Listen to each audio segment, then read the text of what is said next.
With respect to everyone who cast an affidavit ballot, all persons who cast an affidavit ballot will receive a notification from the Board of Elections. Their notification will tell them if their ballot was counted or if it was not counted, and if it wasn't counted, why. We do not typically send out voter registration information with that. That is something that we can take a look at. In terms of the production, I would say the piece of mail probably is about $1 to produce, and then postage. So if we did quick math on, on 100,000, call it about $1.50. You're talking about $250,000 as a rough guesstimate. But that's contemplated in what we do because it's part of our general process. The other thing with the affidavit ballots, we saw a slight rise in affidavit ballots over 2008, but not an eye-popping one. It went up about 6%. So in 2008, it was about almost 100,000, just shy, and in 2016, it was about 112,000 and change. How far are you going back on the audit, and how much is it going to cost to make sure that all those purges were done properly? Right. That is almost impossible to quantify in that if we determine that a mailer has to go out, I can quantify the mailer. In terms of the workers that are going to do the work, we're in the budget. We need to I understand, quantify it, and make sure we do it. But people come into work and they work an 8-hour day and they get assigned a task. So it's very difficult for me to say how many workers it's going to take to adjust that. What I can say, the immediate issue at hand is to make sure that the folks that cast an affidavit ballot whose vote would have otherwise been invalidated will be reactivated so that when voter history is given for this election, they will have voter history.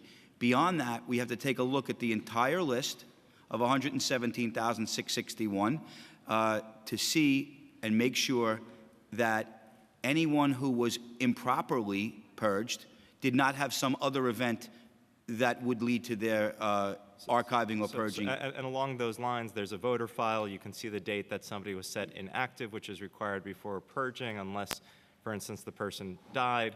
So in that case, you can do a very quick systematic computer audit. I've done one myself, right, and the numbers are pretty staggering. Happy to share that. So moving on to the purge issue. But Chair Kalis, I just want to make one quick point, and yes, I don't want to gloss over this because I don't want to give anybody a false impression. The problem with Brooklyn is they skipped over the inactive status piece of the puzzle. They missed that critical step. I don't want to gloss over that. Okay, so what you were describing would be if things worked the way they were supposed to. Yes. So along those lines in the inactive status, Election Law Section 5-213(3) on inactive status states, quote, "The Board of Elections shall restore the registration of any such voter to active status if," I'll excerpt, "the board finds that such voter has validly signed a designating or nominating petition which states that he resides at such address." I'll end the reading there. Does the Board of Elections check nominating petition signatures against the list of voters removed from poll books? How much would it cost to follow the election law? And until you follow this section of the election law, will you agree to cease removing voters from poll books without confirmation of a move by USPS or a death by a Social Security Administration? There's a lot of information in that. With respect to the petition piece, I will respectfully have to get back to you on that because I am not specifically aware of exactly what we do in that regard. With respect to the just to clarify for the audience and just take a moment, every year before a president runs or a congressperson runs or local elected officials run, we have these arcane ballot access requirements, and we have to collect signatures. I collected 5,000. The mayor at one point collected several 100,000, still got knocked off the ballot but put back on. And the Board of Elections is supposed to check these petitions before they drop somebody off the poll book. And if you sign a petition, it's supposed to reactivate you and get you back into the poll book. In plain language. Yes. So that was piece one, and after your explanation, I lost track of what your pieces 2, 3, and 4 were. So petitions we took care of.